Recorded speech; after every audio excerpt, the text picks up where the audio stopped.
Wa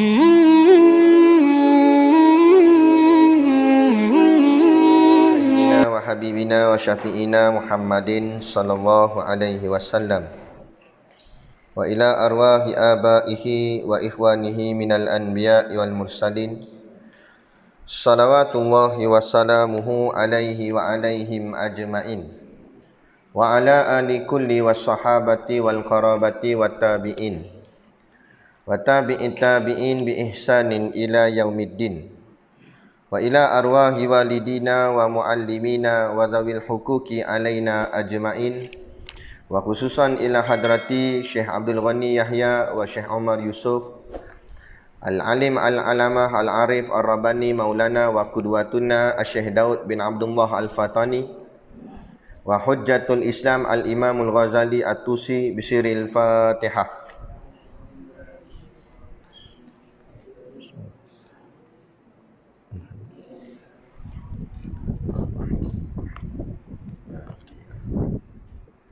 Iyyaka na'budu wa iyyaka nasta'in. Ihdinas siratal mustaqim. Shiratal ladzina an'amta 'alaihim ghairil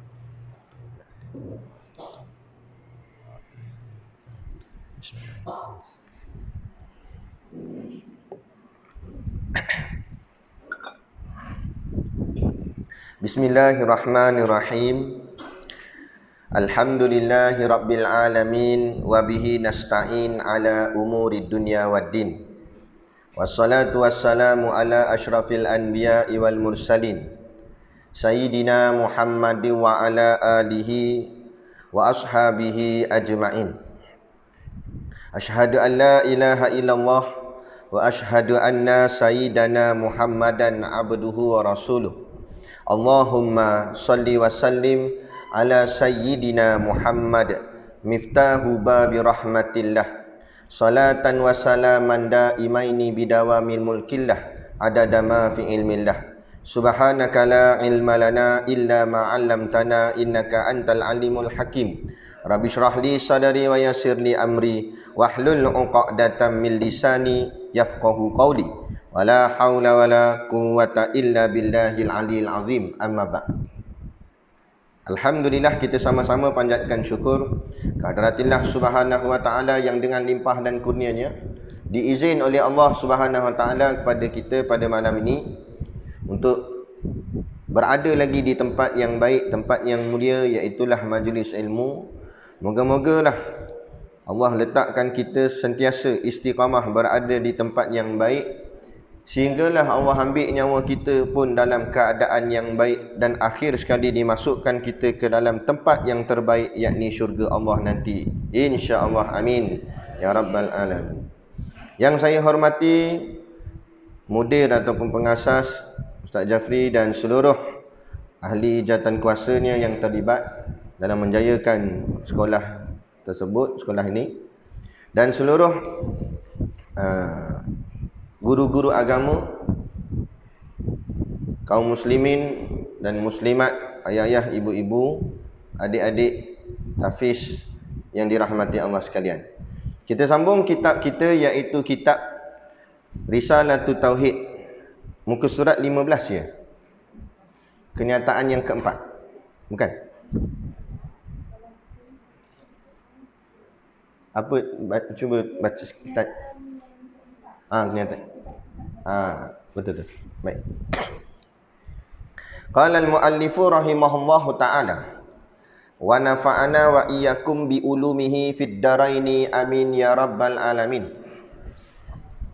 Kata pengarang kitab, kenyataan yang keempat, ta'rif sifat-sifat yang wajib bagi Allah Ta'ala. Ta'rif tu maknanya pengenalan atau mengenal lah. Pengenalan kepada sifat-sifat yang wajib bagi Allah Ta'ala. Maksud sifat-sifat yang wajib bagi Allah Ta'ala tu maknanya bila dinamakan Allah, mesti pada Allah Ta'ala itu ada sifat-sifat ini. Itu maksud wajib situ. Bukan macam wajib yang pada kita ni, itu wajib syarak, wajib semayang, bukannya tu. Itu wajib Kalau buat berdapat pahala, tak buat dapat dosa. Itu wajib lain, itu wajib syarak nama dia. Yang ni wajib akal. Wajib akal ni maknanya mesti ada pada Allah tu sifat-sifat yang kita akan baca ni. Itu maksud sifat-sifat yang wajib bagi Allah Ta'ala. Jadi mafhum mukhalafah ni atau makna lainnya, kalau tak ada sifat-sifat ni, itu bukanlah Allah. Ada sifat ni barulah itu dinamakan Allah. Maka dengan sifat itulah kita dikira sebagai kenal Allah. Ma'rifatullah, mengenal Allah. Nah? Adalah sifat yang wajib bagi Allah Ta'ala, yang wajib diketahui dengan tafsil itu, iaitu 20 sifat. Jadi sifat yang wajib bagi Allah Ta'ala, yang wajib pula kita kena tahu. Yang wajib kedua ni, dia ada 2 kali wajib dekat perkataan tu kan. Wajib yang pertama tu wajib akal, maknanya mesti ada pada Allah Ta'ala. Kemudian yang wajib diketahui, wajib tu wajib syarak pula. Maksud wajib syarak, wajib atas kita kena tahu.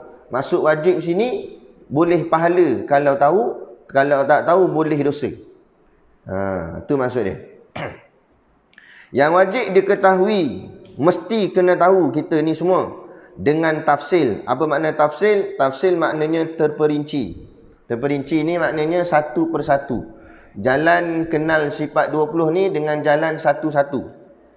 Bukan rangkuman. Dia ada 2 jalan. Satu jalan tafsil, satu jalan ijmal. Tafsili, ijmali. Kalau jalan ijmal, dia rangkuman, keseluruhan. Ataupun mudah fahamnya macam ni. Kalau ijmal, kita rangkumkan semua budak ni. Kita kata ni budak-budak tahfiz, itu ijmal. Tapi tafsil kita kenal seorang-seorang nama dia. Macam tu. Jadi sama juga macam sifat Allah ni. Kalau ijmalnya kita rangkum terus. Allah ni maha kuasa, Allah maha hebat, Allah itu kita rangkum terus. Tapi dengan tafsil ni satu-satu. Wujud, kidam, baqa' sampailah kepada kaunuhu mutakalliman. Tu. Jadi wajib atas kita ni kena tahu sifat Allah ni dengan jalan tafsil. Ijmal sahaja tak cukup. Kena jalan tafsil, kena jalan satu-satu. Iaitu berapa banyak nak kena wajib kena tahu? 20 sifat. Ini ikut kaul Imam Abu Mansur Al-Maturidi. Pandangan Imam Abu Mansur Al-Maturidi. Kalau pandangan Imam Abu Hasan Al-Asy'ari memadai 13. Tapi tak apalah. Dia ulama' dia ambil jalan ihtiyat, jalan tasawuf. Ihtiyat ni maksudnya jalan berhati-hati. Bila dalam masalah amal, ambil yang paling banyak. Dalam masalah dunia, ambil paling sikit. Kita terbalik, ambil bahagian dunia, balik paling banyak. Bahagian akhirat, sikit dah lah Ustaz. Kuliah Ustaz dah lah, jangan lama-lama, dia kata. Tu bahagian akhirat. Dan bahagian drama, Allah habis dah, dia kata. Nampak? Tu terbalik. Ulama' dia tak gitu. Ulama' bahagian dunia berlebih kurang dah lah. Bahagian akhirat biar lebih-lebih.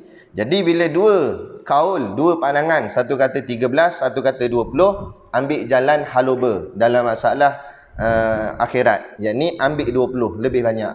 Lebih banyak kita tahu, insya-Allah lebih banyaklah kita yakin kepada Allah dan makrifah kepada Allah. Baik. Kemudian yang pertama, sifat yang pertama, al-wujudu. Sifat Allah yang pertama, al-wujudu. Setelah berbulan-bulan kita kuliah, baru akhirnya kita masuk sifat 20. Yang pertama, al-wujudu. Artinya, makna wujud tu, artinya ada. Wujud tu bukan bahasa Melayu. Wujud tu bahasa Arab. Dimelayukan hari ni. Tapi asalnya wujud tu Arab. Arti dalam Melayu, artinya ada. Tapi ada ni tak selesai lagi. Jangan balik dah. Ada, betul pun balik. Lagi dia tak faham makna ada tu. Sebab kalau kira ada, kita pun ada juga. Jadi adakah sama kita dengan Tuhan? Tuhan ada, kita pun ada. Nak kena tengok. Tak sama. Tak sama tang mana? Ada dimaknakan dengan tetap. Adanya Allah Ta'ala tu maknanya makna tetap. Tetap tu maknanya sentiasa ada. Sentiasa tu maknanya tak ada masa. Infinity. Sampai bila pun. Macam tu. Ada pun kita memang kata ada. Tapi ada kita tidak tetap. Hari ni ada lah. Esok lusa. Tak nak lah esok cepat sangat tak. Nanti-nantilah. Tapi tak tahulah bila pula tak ada esok. Kan? Hari ni tengok ada. Kan kawan kata kena muka dia. Kan? Dia duduk ngaji itu sebelah aku. Nampak? Nampak? Itu ada je. Kan? Rupanya kawan tu balik kampung. Ingat tak ada lah. Jadi ada. Ada kita, ada yang bakal tiada. Kita semua ni bakal apa? Bakal jenazah. Nampak? Bunyi kasar lah. Tapi itulah realiti. Semua kita tak kira umur pun. Baik budak-budak muda pun, budak tahfiz pun. Mana tahu mati bila. Kalau dia tulis kat dahi expired bila, boleh tahan kira. Macam road tag kata. Lambat lagi tengok. 95 nanti. Lambat lagi. Boleh tahan kira, tahu ada tulis kat dahi. Masalah tak ada tulis.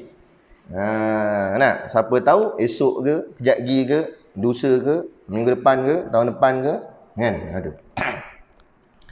Jadi adanya kita tidak seperti adanya Allah. Adanya Allah itu tetap, adanya kita tidak tetap. Tidak tetap maknanya tidak kekal ada tu. Kemudian benar. Dia kata benar. Benar ni maksudnya adanya Allah sungguh-sungguh ada. Benar sungguh ada. Kita adanya kita bukan benar. Bohong kita punya ada ni. Tak ada. Hakikat kita tak ada. Tipu daya je. Sebenarnya tak wujud pun kita ni. Kita cuma diwujudkan. Diadakan. Ibarat katanya ulama, kita bayangkan ada whiteboard putih depan ni kan. Ada whiteboard. Ambil marker pen, kita pun lukis kepala bulat, badan, buat tangan, buat kaki-kaki. Jadilah orang. Macam itulah kita. Allah cipta kita tu macam lukisan. Ada tu. Lepas tu kita ambil madam, kita pergi padam kaki. Dua-dua belah. Kan? Macam mana? Padam kaki. Contoh. Kan? Tak ada kaki. Kuasa Allah. Allah nak cabut ke, nak apa ke, padam tangan pula. Dah tinggal badan dengan kepala bulat. Macam lollipop. Kan? Lepas tu lah kali padam kepala, tinggal badan saja. Padam semua sekali, habis tak ada apa. Dah ada ke kita sebenarnya? Tak ada. Sebab begitulah rupa kita. Hanya ibarat seperti dilukis oleh Allah saja. Maknanya Allah buat ni ada. Allah buat adalah. Allah buat tak ada. Jadi adanya kita tak benar. Adanya Allah benar. Ada sungguh. Itu maksud dia. Dan sungguh. Nampak dia kata? Sungguh. Maksud sungguh ni, ada yang sungguh-sungguh, bukan pinjam-pinjam. Ada kita pinjam-pinjam aja. Kan? Pinjam-pinjam cakap. Maknanya kata, ada yang bersandar. Kerana Allah adakan kita, adalah kita. Kalau Allah tak adakan kita, tak adalah kita. Bersandar, ada kita. Ada Allah tak bersandar. Kan? Itu maksud dia. Yang wajib bagi zat Allah Ta'ala. Ada ni, pada mana? Ada ni, maksud ada ni, ada pada zat Allah Ta'ala. Zat Allah tu ada. Soalan timbul pula, apa tu zat?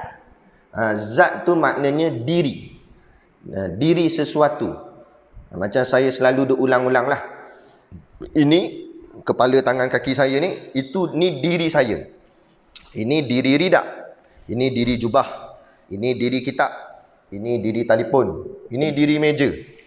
Sampai keluar je kang. Nak ceritanya setiap satu tu ada diri dia. Itu bahasa Melayu lah, diri-diri tu. Bahasa Arab panggil zat. Jadi setiap ni zat. Jadi Allah ada zat. Allah ada diri. Tapi macam mana? Wallahu a'lam. Jangan kita fikirkan. Kita tak mampu nak fikir. Jadi pegang saja Allah ada zat. Allah ada diri. Lepas tu jangan duk tanya-tanya macam mana zat Allah, rupa Allah, diri macam mana. Tak ada. Wallahu a'lam. Letak situ sudah. Kalau begitu, macam mana ustaz yakin sangat kata ada? Zat tu, kata diri. Kan? Sebab kita tak boleh nafi. Kita tak boleh tolak. Cuba kalau kita tolak Allah tak ada zat. Allah tak ada diri. Dan kalau Allah tak ada zat, tak ada diri, maknanya Allah tak wujud lah. Kalau Allah tak wujud, macam mana kita boleh wujud? Tu. Jadi wujudnya kita kerana wujudnya Allah. Perkataan wujud tu menunjukkan bahawa Allah ada zat. Allah ada dirinya. Dan macam mana diri? Wallahu a'lam. Selesai. Tak payah pergi korek-korek nak tahu macam mana. Kan? Jangan terikut dengan ajaran-ajaran sesat. Dia kata hampa mengaji ni ilmu kulit baru, dia kata. Aku ni mengaji ilmu isi, dia kata. Hampa memang baru mengaji ilmu kulit, sebab tu hampa mengaji tak nampak lagi diri Allah. Kami mengaji isi dah, nampak dah diri Allah dah. Nampak? Itu sesat. Berlaku sungguh. Orang ngaji pondok pun boleh tersesat kalau tak betul-betul cara. Sebab itulah perbaiki niat selalu masa kita mengaji. Niat kita mengaji ni nak apa? Apa tujuan? Biar ikhlas semata-mata kerana Allah. Kalau ikhlas baru Allah tunjukkan jalan tu betul. Kalau tak ikhlas, ada yang mengaji sebab nak popular, ada yang mengaji sebab nak kau untung dunia, ada yang mengaji sebab supaya orang panggil dia ustaz, supaya dia bangga dengan gelaran ustaz. Ada orang mengaji supaya orang kata dia alim, supaya orang pandang dia hebat. Pondok. Orang duk kata itu. Jadi kalau itulah niat dia, terpesong. Terpesong. Nanti dia akan dipertemukan dengan guru-guru yang sesat sehingga dia jadi sesat. Kan? Kawan Tok Guru Siddiq Noor lah. Tok Guru yang cerita. Kawan sama-sama mengaji pondok. Lama tak jumpa, sekali tu jumpa. Jadi sembanglah dua orang. Masing-masing tanya khabar, tanya buat apa sekarang, apa semua. Kata Ustaz Siddiq, Ana sekarang mengajar lah. Dan entah buat apa pula? Ana tak mengajar lagi, Ana mengaji lagi.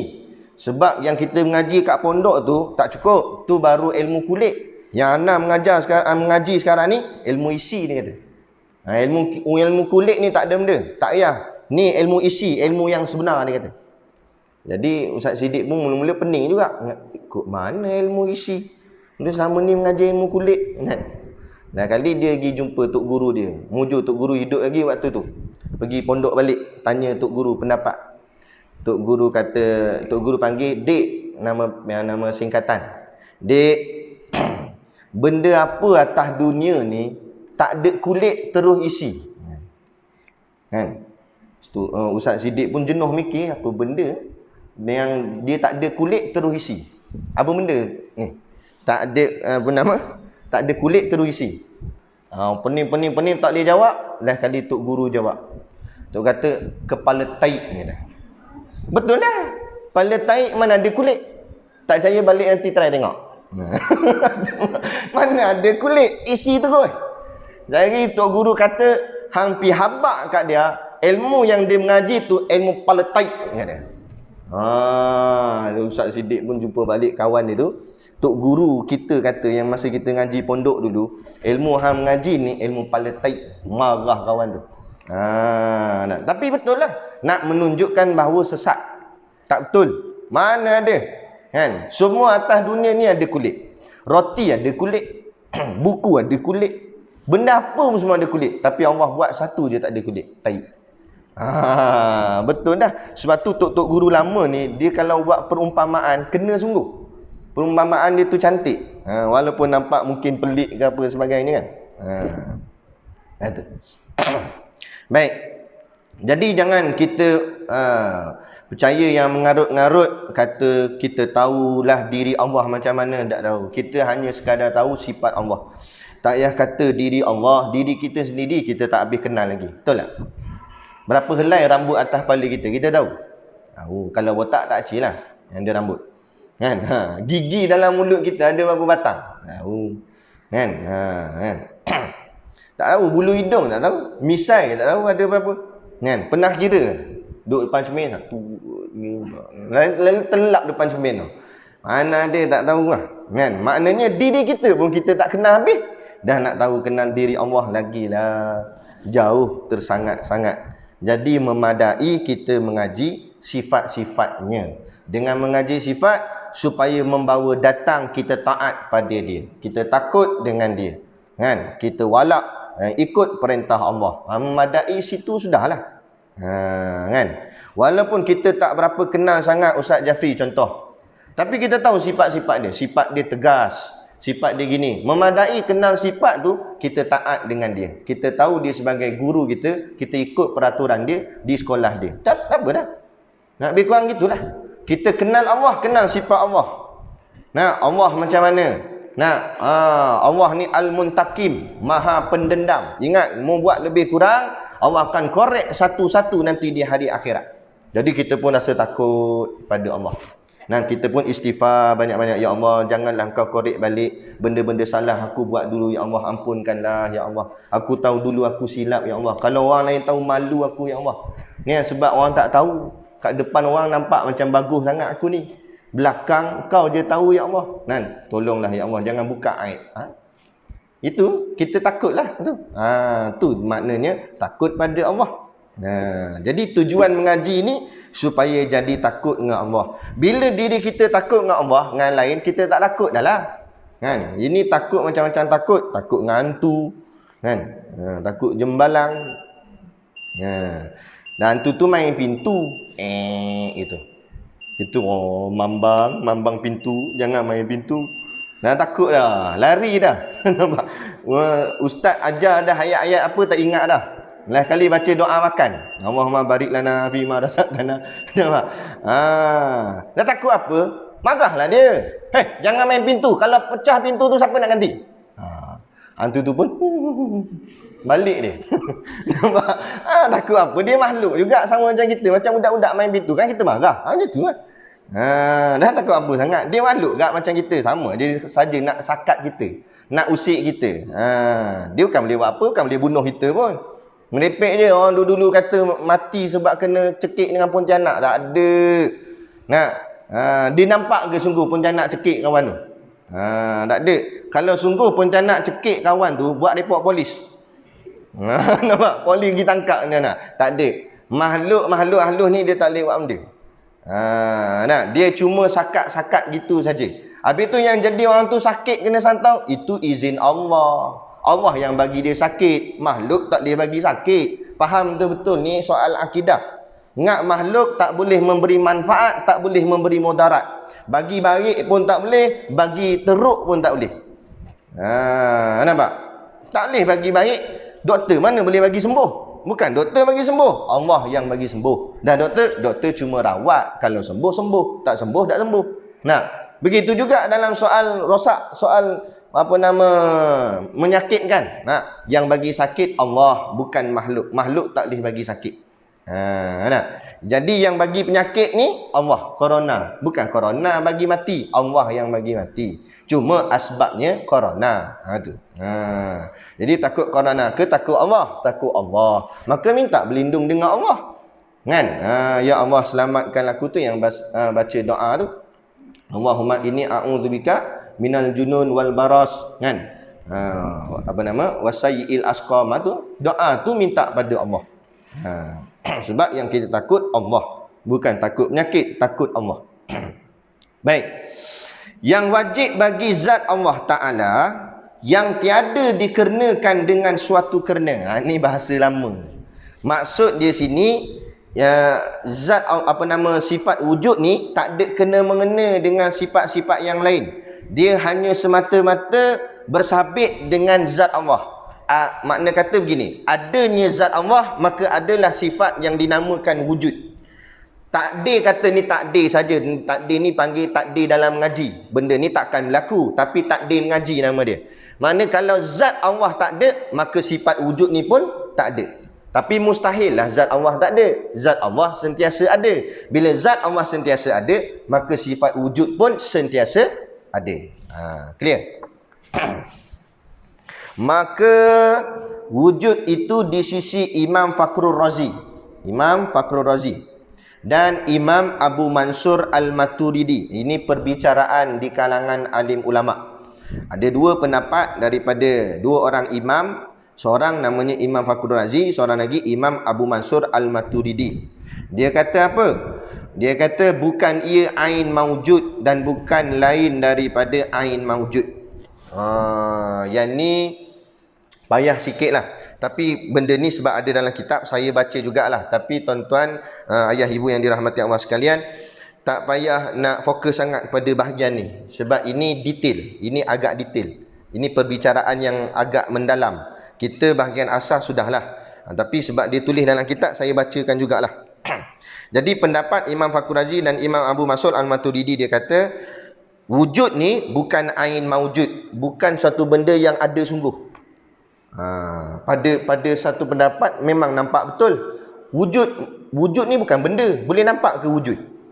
Nah, wujud ni hanya satu bentuk lafaz yang dikatakan pada sesuatu. Contoh, kita kata buku ni wujud. Yang ada wujud ke buku? Buku. Tapi buku ni dikatakan wujud. Mana wujud tu? Wujud tu hanya dalam bentuk lafaz nak mengatakan buku ni wujud. Lepas tu dia tanya lagi, mana wujud? Buku nak wujud? Bening. Jadi tak payah. Nampak? Jadi tak payah. Pegang saja buku tu ada. Kan pening-pening, buku tak wujud. Padahal wujud. Pening. Baik. Jadi itulah yang dibicarakan oleh ulama ni. Dia kupas dalam sangat. Makna kata bicara tentang ain maujud tak maujud. Dan bukan lain daripada ain maujud. Pula dah. Kan? Ain maujud pun bukan ain maujud pun bukan juga. Tu. Payah nak cerita. Maka atas kaul ini adalah wujud itu haliyah. Maka daripada pendapat Imam Fakhr Razi dan Imam Abu Mas'ud Al-Maturidi kata, wujud bukan sifat. Satu pendapat kata. Dia tak masukkan wujud sebagai satu bentuk sifat, tapi dia kata wujud adalah haliyah. Haliyah ni maksudnya hal keadaan. Keadaan sesuatu. Contoh, kita kata waktu banjir, keadaan tu cemas. Cemas tu boleh tak kita tunjuk mana cemas? Tak ada kan? Tapi cemas tu kita sebut. Sebab cemas tu keadaan. Tapi mana objek cemas tu? Tak ada. Bentuk cemas tu ada bentuk? Tak ada. Tak boleh nak pegang, tak boleh nak apa. Cuma dia dalam bentuk lafaz. Atau dengan kata lain, contoh, sakit. Aku sakit perut lah, kata dia kat kawan dia. Kawan dia tanya, mana sakit? Kat perut lah. Tak, sakit tu mana sakit? Tak, yang tu perut. Sakit tu mana? Sakit kat perut lah. Tak, tu perut. Tak, sakit mana sakit? Kita pun bagi dia sakit. Lepang gitu atas muka. Faham tak sakit orang cakap? Macam mana nak tunjuk sakit? Tak boleh tunjuk sakit. Tapi tahu sakit. Macam tu. Macam itulah yang maksudnya wujud ni. Baik. Yang menepati antara ada dengan tiada. Tu dia duduk tengah-tengah, nak kata ada pun tak, nak kata tiada pun tak boleh juga. Nak kata ada tak nampak wujud ni. Nak kata tiada tak boleh kita nafikan tak wujud. Nanti tak ada pula.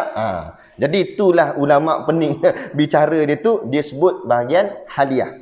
Apalah, sebab ada tulis dalam kitab, saya baca je lah. Tapi tuan-tuan sekalian jangan pening. Pegang saja Allah wujud. Lagi tak wujud ke tak Allah ni sebenarnya? Dia pening pula dah. Allah wujud. Ni bicara soal wujud tak wujud tu je. Yang keadaan dia macam mana.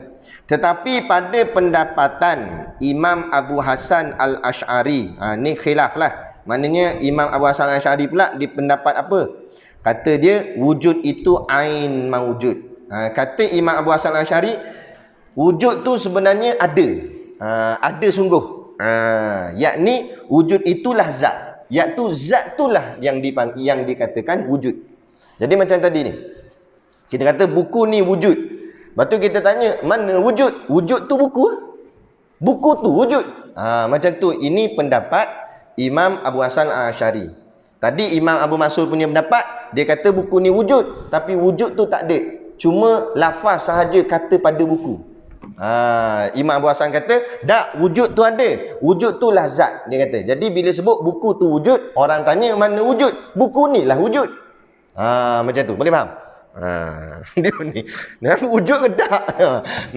Jangan pening. Nak bicara keadaan wujud tu belah mana? Payah nak cakap pun.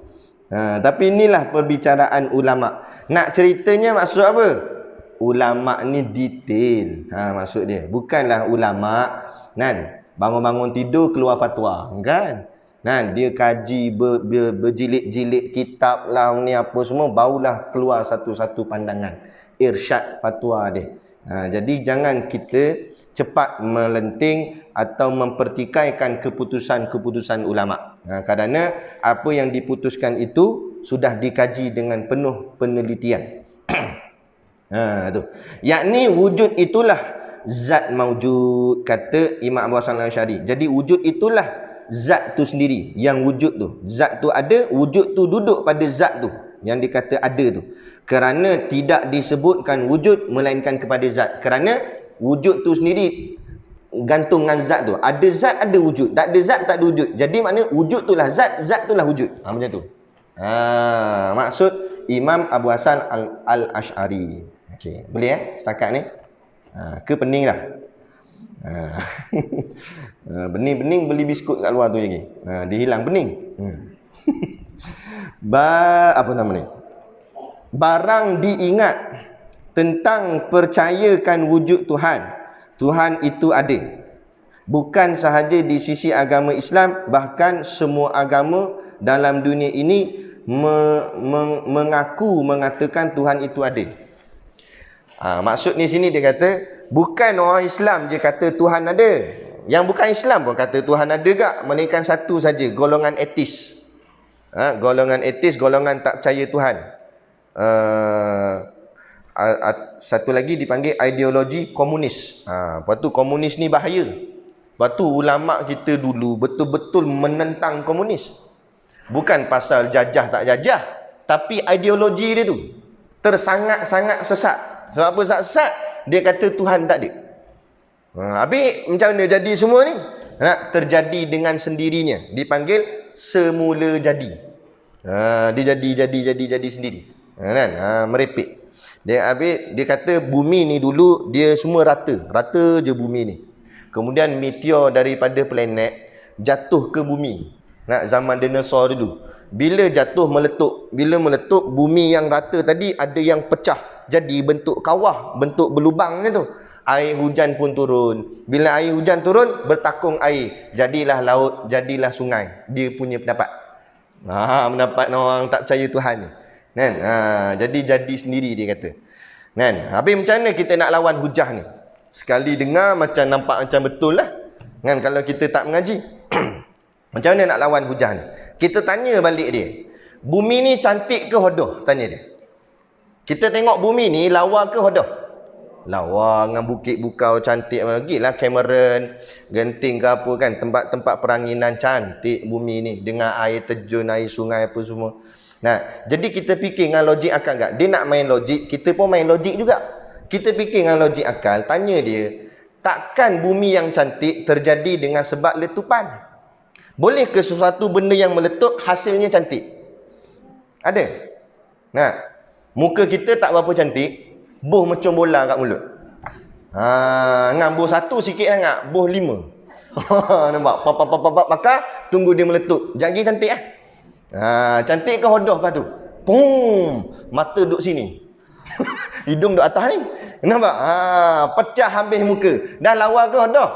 Bertambah hodoh. Jadi tak boleh nak kata dari segi logik, terjadi dengan letupan hasilnya cantik. Bila terjadi dengan letupan hasilnya pasti buruk. Manakah mungkin?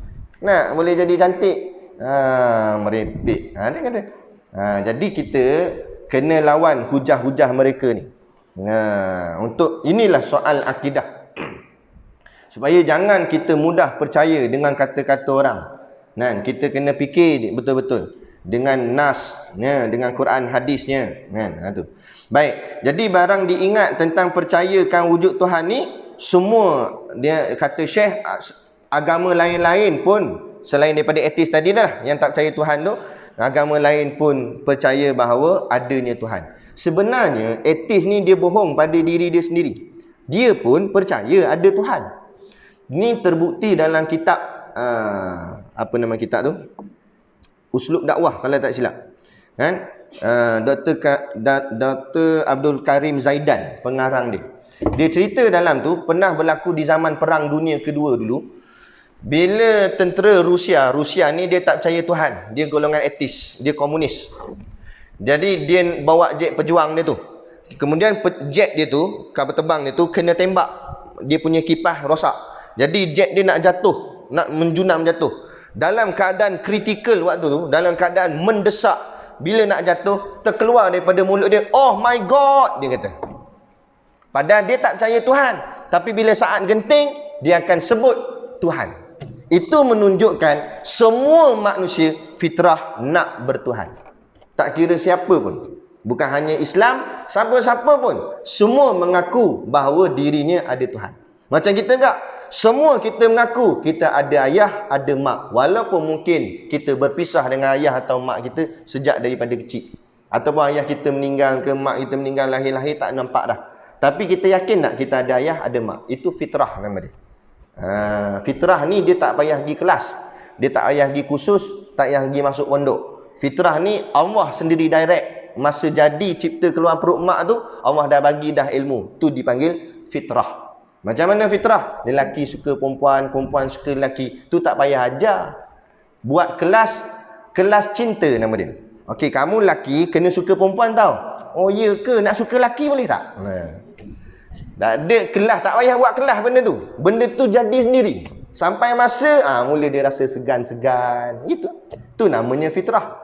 Macam makan juga, tak payah ajar. Khusus makan. Khusus makan je ni. Okey, ikut stepnya sama-sama, pegang. Okey, pegang. Okey, angkat, letak kat mulut. Rapat. Tak payah ajar.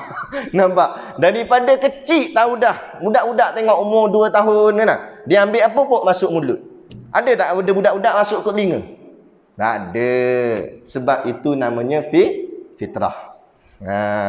Sama juga nak bertuhan. Semua ni tak payah ajar. Semua akan kata nak dalam hati dia, sama ada dia lafaz kat mulut tak lafaz, tapi hatinya akan berkata, ya, dia yakin dia jadi ni ada Tuhan bagi jadi. Nah, jadi Allah tahu Allah cipta manusia ni ada fitrah. Maka bersama dengan fitrah tu Allah turunkan panduan. Panduan itulah Quran hadis. Supaya bimbing fitrah ni tak lari daripada fitrah. Macam tadilah, fitrah lelaki suka perempuan, perempuan suka lelaki.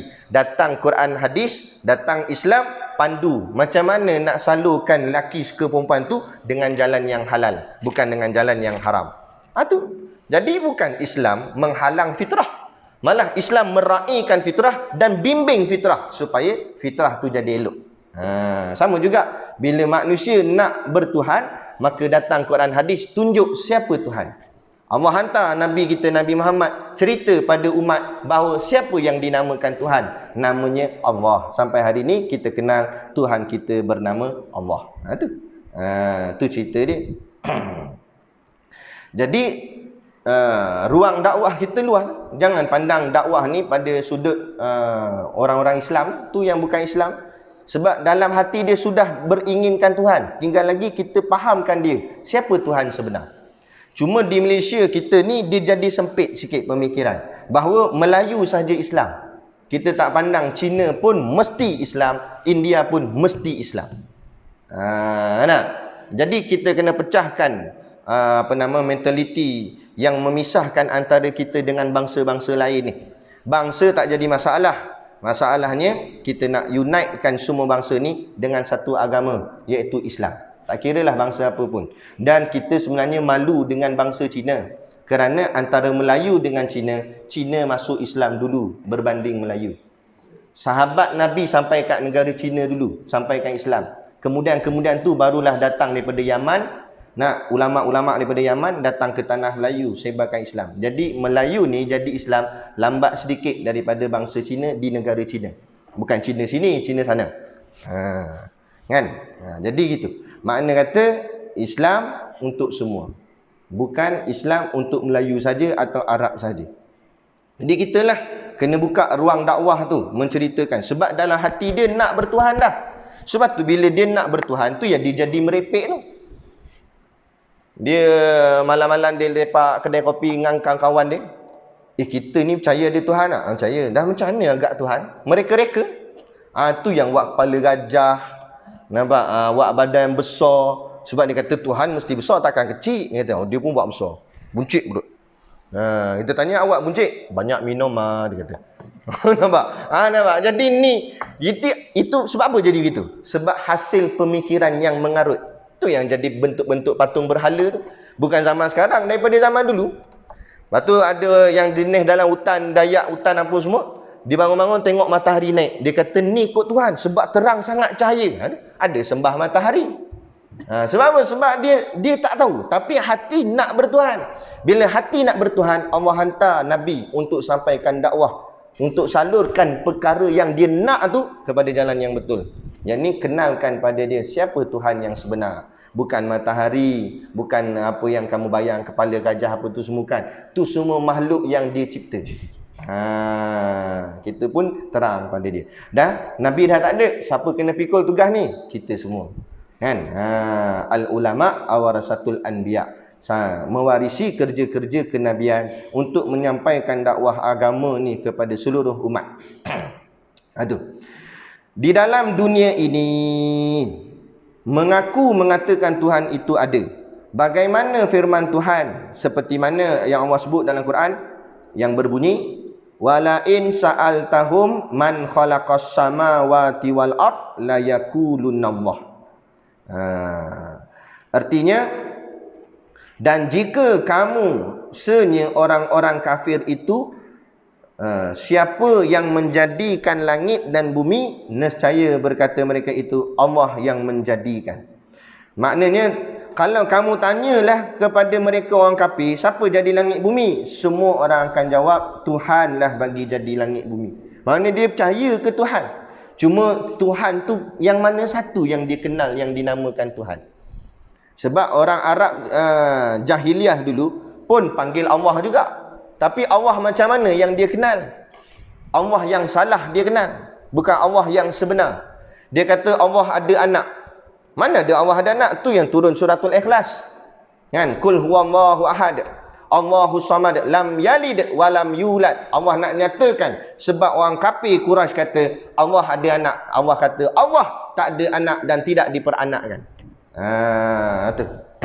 Tu kisah dia. Kan? Sebab apa? Sebelum Nabi datang, tahu dah nama Allah ni. Sebab tu kita tengok nama Nabi kita Muhammad bin apa? Abdullah. Padahal Nabi tak lahir lagi waktu tu. Ayah Nabi dah bernama Abdullah. Apa makna Abdullah? Hamba Allah. Maknanya waktu tu walaupun Nabi belum bangkit lagi, Nabi belum ada lagi, orang dah tahu dah Allah ni. Tetapi kepercayaannya salah. Tadilah kata Allah ada anak, disekutukan Allah, dia kata Allah pun Tuhan, Al-Lata pun Tuhan, Al-Uzza pun Tuhan. Ini yang jadi sat. Jadi bila datang Nabi, Nabi bawa satu kalimah yang menggegarkan dunia Arab. Apa dia? La ilaha illallah. Ayat ni yang Abu Jahal lawan Nabi ni, Abu Lahab lawan Nabi. Sebab ayat ni, kalau Nabi Muhammad kata Allahu Rabbi, Allah Tuhanku, ataupun Allahu Rabbana, Allah Tuhan kita semua, nescaya Abu Jahal dan Abu Lahab takkan lawan Nabi. Sebab Abu Jahal, Abu Lahab pun yakin juga Allah tu Tuhan. Tapi dalam masa yang sama, dia yakin bukan Allah dia Tuhan. Al-Lata pun Tuhan, Al-Uzza pun Tuhan, lain-lain tu pun Tuhan juga. Tapi bila Nabi kata La ilah, Nabi nafikan segala-galanya. Semua tak ada. Nabi kata Al-Lata bukan, Al-Uzza bukan, matahari bukan, berhala semua bukan. Illallah, hanya Allah sahaja Tuhan. Yang ni mereka marah. Sebab Nabi nafikan semua yang lain tu. Jadi keturunan Abu Jahal dan Abu Lahab ni rupanya ada sampai hari ni. Bila kita kata hanya undang-undang Islam sahaja yang betul dan tepat, marah dia. Tak boleh. Undang-undang Barat pun betul juga. Habis. Kacau. Dah macam mana dengan kalimah nafi isbat ni? Yang ni kita takut bila dia berpegang begitu boleh rosak akidah dia, maka takut-takut matinya jadi kafir. Jadi kita yang dah mengaji ni biar faham. Ni bukan soal politik tak politik. Bukan sokong parti mana tak parti mana, tapi biar faham ayat Quran, faham hadis, faham agama, faham akidah, supaya kita berpolitik tapi jangan sampai terhilang akidah kita, hilang iman. Jadi biar faham betul-betul. Kita kena letak segala-galanya Allah, Allah, Allah, Allah belakang. Islam, Islam, Islam, Islam. Lain daripada Islam, kalau agama tak larang, tak apa, tak ada masalah. Berjual beli dengan orang kafir bukan benda yang haram. Islam tak larang, silakan. Tak ada masalah. Tapi apa yang Islam larang, kalau tak boleh, tetap tak boleh. Jangan nak kona-kona. Tak boleh Ustaz. Cuba cari dalil lagi. Ada tak kata boleh? Tak payah. Kan? Tak boleh lah. Muktamad. Dalam bab akidah ni, kita tak boleh tolong-menolong dengan agama lain. Tolong-menolong dalam bab lain boleh. Dalam bab bangsa boleh. Kenapa hang tolong dia? Apik tu naik motor jatuh, tergolek habis sayur-sayur dia. Kita pun tolong angkat motor, tolong angkat sayur, tolong angkat ngapik-apik, kita tolong angkat. Kan? Buh sayur dalam bakul, ngapik pun buh dalam bakul juga. Nampak? Nak tolong angkat habis apik tu. Kita kata, kawan dia kata, hampir tolong kafir tu apa? Bukan aku tolong kafir, aku tolong Cina. Cina bangsa. Bukan tolong agama dia. Kita tak tolong agama dia, kita tolong kemanusiaan orang. Tak ada masalah. Tak ada masalah bab tu. Yang tak boleh, tolong dalam bab keagamaan. Cina tu nak bina tokong. Ambil simen saya, tak apa. Kata, berapa bayar? Cina tu tanya, tak apa, saya sedekah. Sedekah pula tu. Dia boleh. Jadi kafir dia juga. Sebab dia tolong membina soal agama orang lain. Tak boleh. Jadi soal agama tak boleh. Jadi kena faham konsep kongsi raya ke apa ni, tengok dulu. Kalau raya tu bukan bahagian raya agama, dibolehkan. Kalau raya tu berkait dengan bangsa, contoh tahun baru Cina, nama pun Cina belakang tu, Cina ni bangsa, tak ada masalah. Cina Muslim pun sambut juga tahun baru Cina, sebab tu bangsa dia punya perayaan, bangsa bukan agama.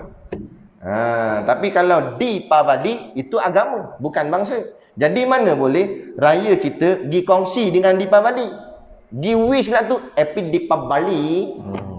Nampak? Habis. Kenapa tak buh nanda sekali, buh 3 line atas dahi begini? Kan? Tak boleh. Kan? Dia kata tak boleh Ustaz. Tak boleh dia cakap. Cuba bagi boleh.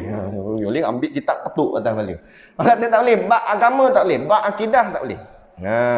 Melainkan ada sedikit diperhalusi oleh ulama'-ulama'. Ulama' kata melainkan pemimpin besar, contoh Perdana Menteri dan sebagainya, untuk menjaga rakyat jelata, dalam rakyat dia bercampur habis macam-macam bangsa agama, maka dia wish atas nama umum sahaja. Selamat menyambut hari Deepavali bagi seluruh orang India yang beragama Hindu di dalam negara Malaysia. Itu atas umum saja boleh. Itu pun ada pandangan yang kecil.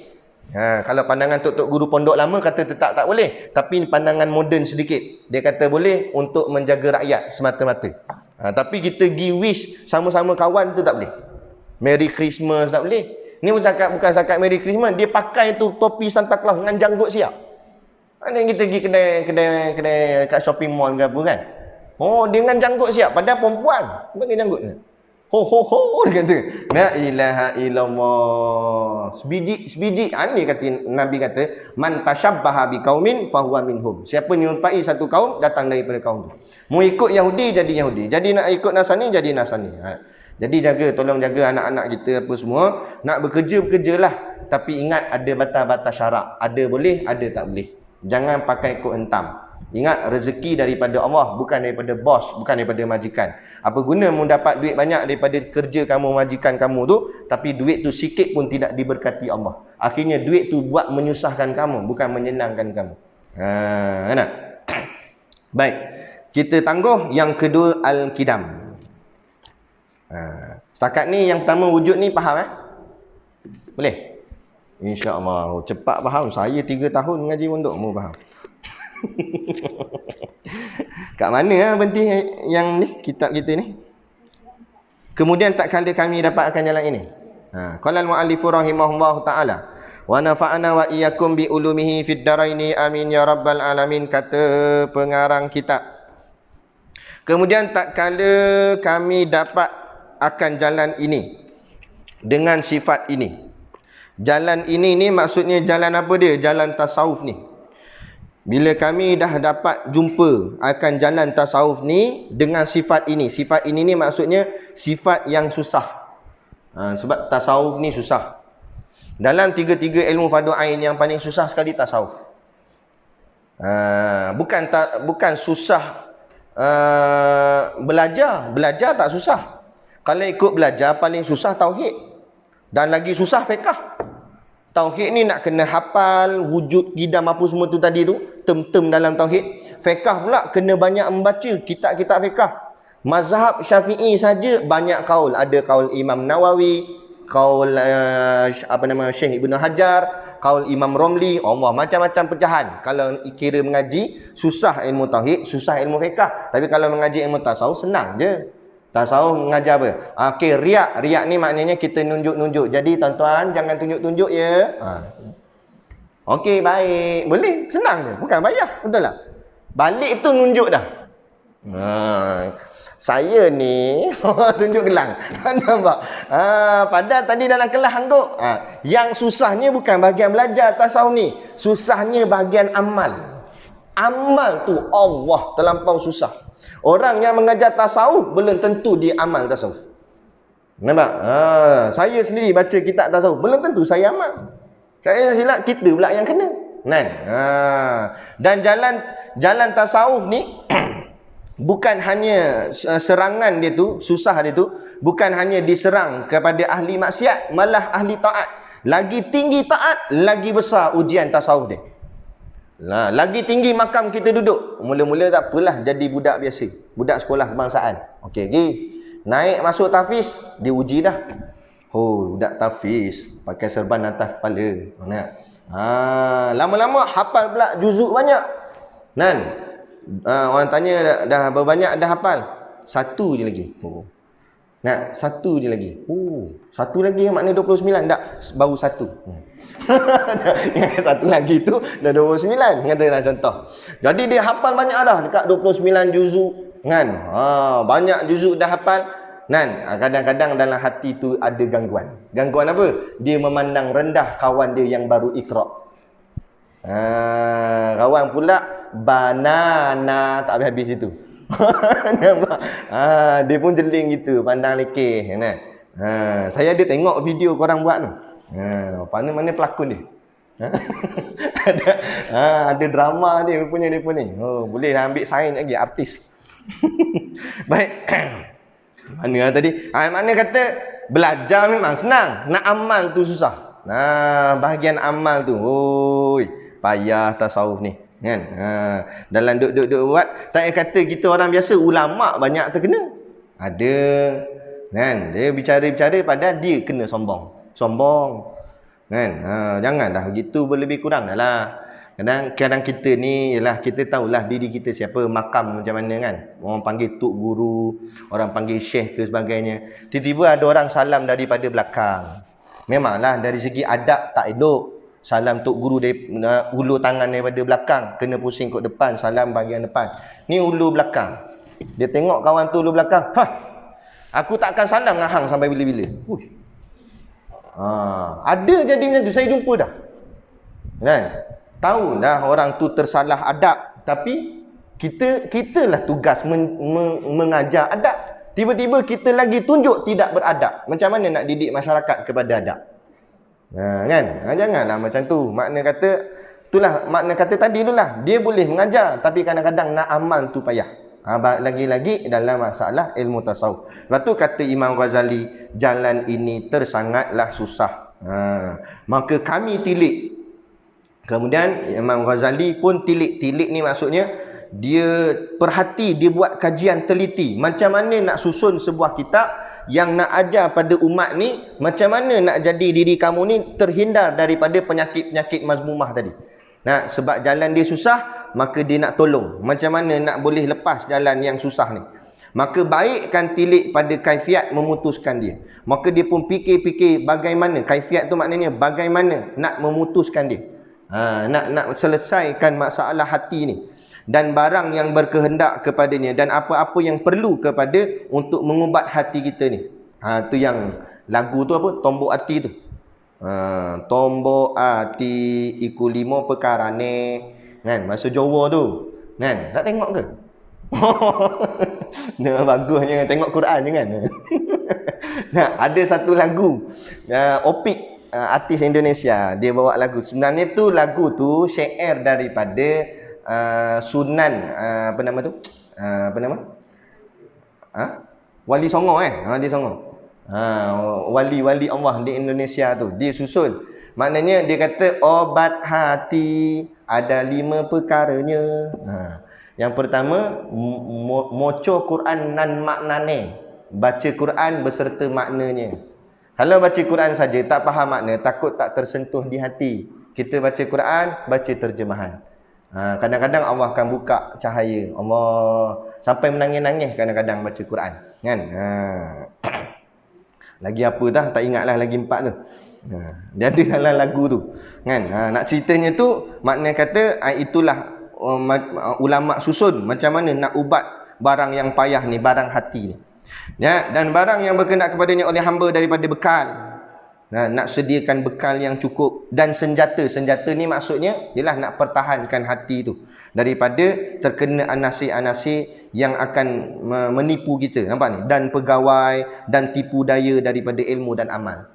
Yalah, tuan-tuan, ayah, ibu yang dirahmati Allah sekalian, sayanglah kita dah duduk pondok, kita dah kata bolehlah, kata baguslah kita sembahyang berjemaah, kita baca Quran, kita tutup kepala pakai tudung labuh, pakai kopiah, amal kita semua dah buat elok dah.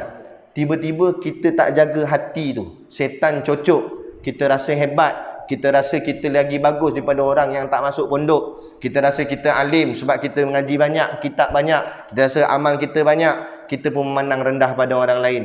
Rosak habis amalan kita banyak-banyak tadi. Haba'am mansura, jadi debu yang berterbangan.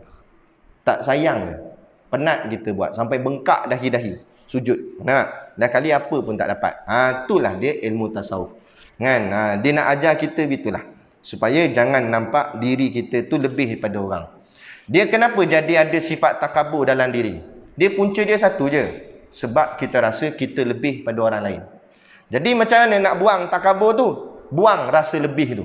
Jangan kata diri kita ada lebih. Kalau nampak macam lebih pun, pegang orang lain lagi lebih. Katalah Pak Habib Maya Isyak ni, Nan, kita pun baca apa nama tu? Surah Al-Mulk, lepas tu dengan semayang sunat siap, witir siap. Tapi ada kawan kita kemah pok balik. Setan mesti cocok ya. Apa balik awal? Baca surah Al-Mulk dulu, semayang sunat macam aku. Nampak? Kalau macam tu, macam mana nak buat? Nak kata balik pada diri, boleh jadi dia balik tu, dia semayang lagi banyak daripada aku semayang kat masjid ni. Dia balik rumah, bukan baca Al-Mulk ke, dengan Yasin, dengan Al-Baqarah, Ali Imran, Al-Maidah. Nah, walaupun kita tak tahu apa dia buat sana, tapi kita menyangka dia lagi bagus daripada kita. Itulah tasawuf. Walaupun kita berjubah berserban, kita nampak ada budak muda naik pakai baju t-shirt seluar jin. Jangan seluar pendek lah, sangka baik. Tak, dia tutup aurat, cuma raget sikit. Tak apa. Huzon-huzon sangka baik, mungkin dia balik kebun sebab tu pakaian dia macam tu. Tapi boleh jadi, nak kalau pergi masjid, hebat daripada aku lagi pakaian dia. Tantah dia imam ke apa, tantah dia Tok Bilal ke apa kat masjid. Jadi kita nyangka orang tu lebih baik daripada kita. Tak salah. Barulah kita akan menjadi baik. Tapi bila kita nampak kita yang baik, sebenarnya kita sedang menjadi jahat. Itu tipu daya daripada ilmu dan amal. Mudah-mudahan dapat diputusnya akan dia dengan keelokan taufik Allah. Imam Ghazali doa untuk kita semua, mudah-mudahanlah Allah dapat putuskan penyakit-penyakit hati tadi dengan Allah elokkan taufik.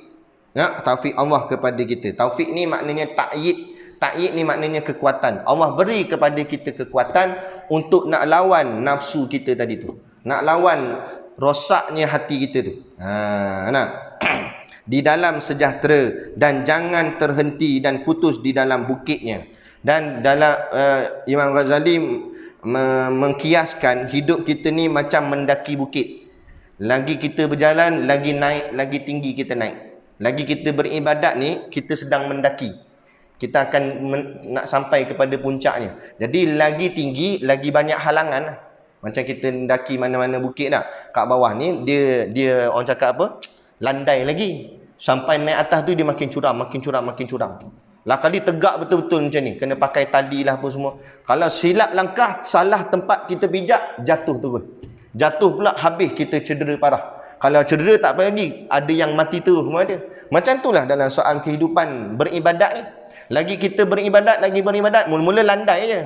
Kan? Landai je baca Quran, slow-slow, lama-lama dah mengapa, ujian dia lagi berat. Last sekali tegak betul. Bila dah makin berat tu, hati-hati tempat pijak.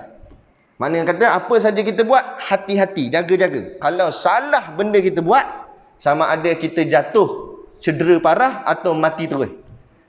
Cedera parah maksudnya tercederalah dia punya agama dia, terosaklah sikit. Tapi kalau cedera boleh tampal balik, luka-luka boleh betul balik. Tapi kalau mati terus, baca dalam kitab Jauharul Mawhub wa Munabbihatul Qulub karangan Syekh Ali bin Abdul Rahman Al-Klantani. Dalam tu dia cerita seorang wali Allah namanya Basisah. Wali dah. Dalam kitab cerita anak murid saja boleh terbang. Anak murid terbang. Nah, kalau anak murid terbang tok guru, macam roket tu zup gitu. Nah, maknanya hebat. Nak ceritanya dia waktu tu Allah berikan karamah yang sangat hebat pada dia. Seorang tok guru yang hebat. Kan? Tapi Allah uji dia, akhirnya dia gagal. Ringkas cerita, akhirnya dia gagal dengan ujian Allah dan mati dalam keadaan kafir. Wali. Daripada kisah ni, ulama nak pesan pada kita, jangan ingat kita sudah sampai di zon selamat, melainkan Allah sudah cabut nyawa kita. Mati tak ada apa dah. Tapi selagi tak mati, selagi itu tidak ada istilah zon selamat. Sampai bila-bila kita tak selamat. Ingatkan dulu kita tak masuk pondok, tak selamat lah. Kita pun masuk pondok, ingatkan selamat. Tak selamat lagi. Cuma bila masuk pondok, dan dia kata kalau masuk pondok pun tak selamat, baik tak payah masuk. Tak, bila masuk tu kurang-kurang ada orang lain boleh tolong. Kalau kita tersalah, ada orang boleh tegur. Kalau kat luar salah, siapa nak tegur? Kat sini ada guru, ada ustaz, ada orang mengajar, boleh tegur hati kita kesilap ke macam mana amal kita. Tu sebab tu kita duduk berjemaah, duduk di kelompok dalam pondok dan sebagainya. Itu tujuan. Kira selamat tak selamat juga, kan? Duduk tang mana pun tetap tak selamat. Sebab dunia ni tempat ujian sampai bila-bila pun. Gitu. Dan jangan terhenti dan putus asa dalam bukit ni. Jangan dalam kita mendaki bukit tu, maksudnya dalam kita berjuang dalam soal amal ibadat kita ni, jangan putus asa. Jangan lemah. Kan? Kalau rasa tak larat, berhenti setakat tu dulu. Bukan berhenti terus, maknanya ambil masa untuk naik balik lepas ni. Tapi jangan tawakuf lama-lama, jangan berhenti lama-lama. Kan? Awak tak datang pondok nak ajak aku stres lah. Tak apa, sekejap-sekejap apa. Ini kat 4 bulan stres benda ni. Lama tak datang kat 4 bulan ni. Jangan lama sangat. Sebab bila lama, kau hanyut. Saya dulu masa mengaji pondok, yelah kadang-kadang duduk pondok lama pun, yelah kita nak balik kat rumah. Sebab saya duduk Selangor, pondok di Perak. Jadi balik nak tengok mak apa semua. Tapi kita nampak diri kita sendiri. Kita nampak diri kita. Hari pertama okey. Semayang kat masjid lagi. Dengan ridak, dengan jubah, dengan serban. Minyak wangi lomoh, kamai. Semayang masjid sampai jiran-jiran pun kata, balik ngaji pondok dah ya. Nak balik cuti. Orang pun kata, sila jadi imam. Kita pun okey, confident lah. Hari pertama. Hari kedua, ridak pula tercicir. Kan? Hari ketiga, seban pula tercicir. Tinggal kopiah saja. Hari keempat, dengan kopiah hilang, jubah pun hilang, t-shirt saja. Tak mayang dah masjid. Kan? Mayang kat rumah saja. Hari kelima, rumah pun tak semayang. Masjid pun tak mayang. Tak tahu gimana lepak sisi apa semua. Makin lama, makin lara. Sebab apa? Sebab tak ada orang nak tolong tengok. Sebab tu kita duduk di sini. Kurang-kurang ada tok guru. Kan? Ada ulama, ada ustaz yang ajar kita. Kalau ada bahagian ni, serban mana ni? Awak tak akan serban? Kan ada orang tolong tegur. Kan? Itu. Dia begitu. Jadi itu tujuan kenapa kita bersama-sama dalam jemaah. Alaikum bil jamaah. Supaya mudah. Dia umpama ambil 1 batang lidi, kita kepak, patah.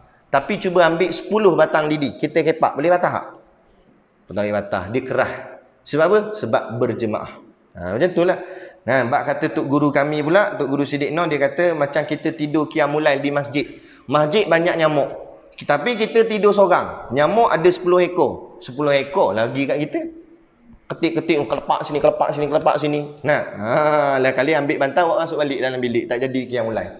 Nampak? 10 ekor nyamuk. Tapi kita pun ajak 10 orang. Tidur sekali, ramai-ramai 10 orang. Nah, nyamuk ada 10 ekor. Nyamuk pun buat syarat, okey, ambil seorang seekor. Seorang seekor pula. Seorang satu. Seekor ambil seorang satu. Jadi, seorang kena seekor je. Jadi, ketik pun tak gitu je. Habis. Maknanya, ujian ni taklah berat sangat. Bila dalam keadaan ramai-ramai. Kita duduk rumah seorang-seorang, ada 10 ekor setan dalam tu.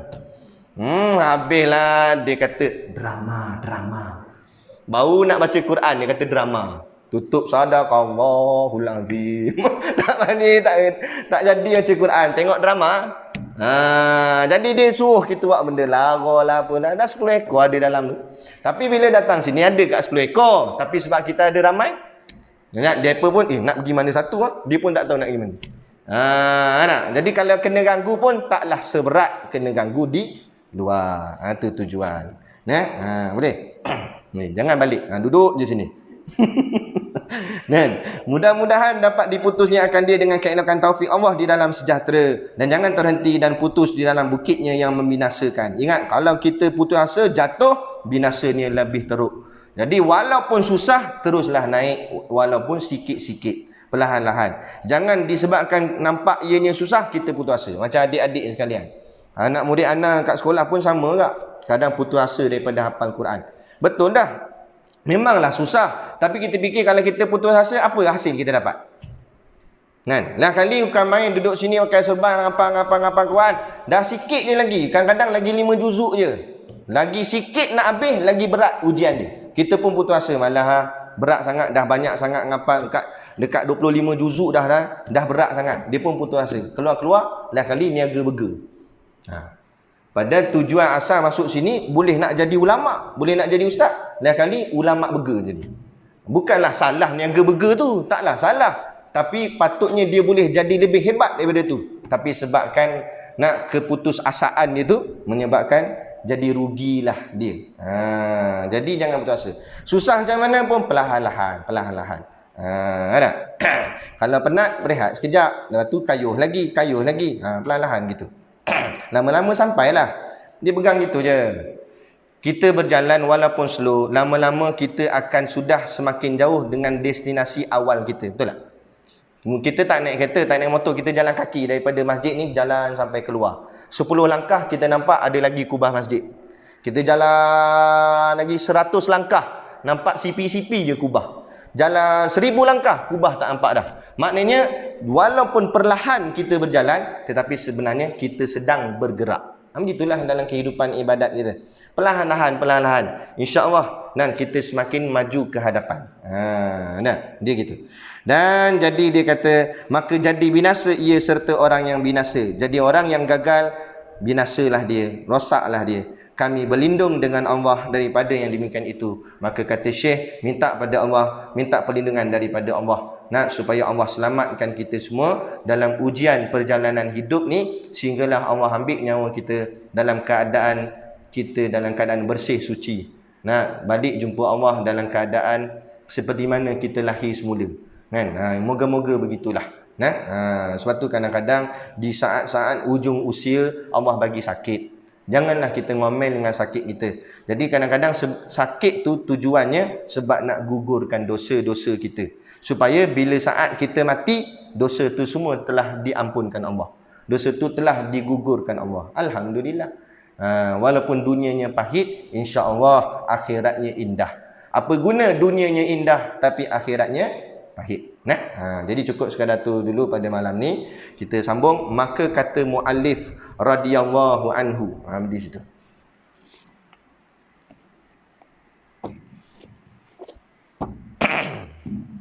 Jadi macam biasalah, ada sikit produk perniagaan di luar sana untuk menampung sekolah pondok dan juga tahfiz kami di Batu Hampar Berwah tu. Jadi bolehlah membeli sambil niat menderma, kan.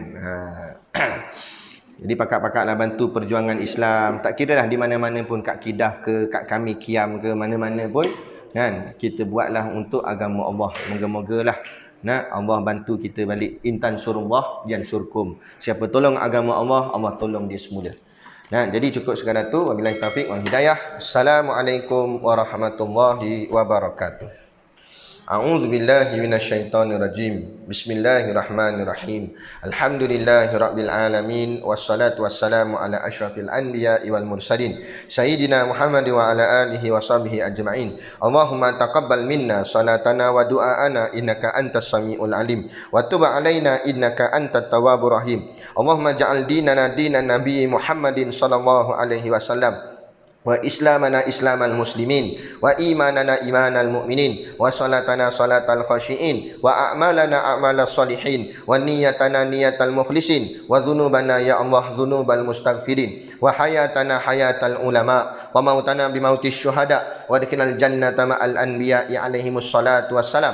Rabbana atina fid dunya hasanah wa fil akhirati hasanah wa qina adzabannar wa qina adzabannar wa qina adzabannar. Wassallallahu ala khairi khalqihi sayyidina Muhammad wa ala alihi wa sahbihi wasallam. Subhana rabbika rabbil izzati amma yasifun. Salamun ala mursalin walhamdulillahi rabbil alamin. Amin ya rabbal alamin. Taqabbalallahu minna wa minkum.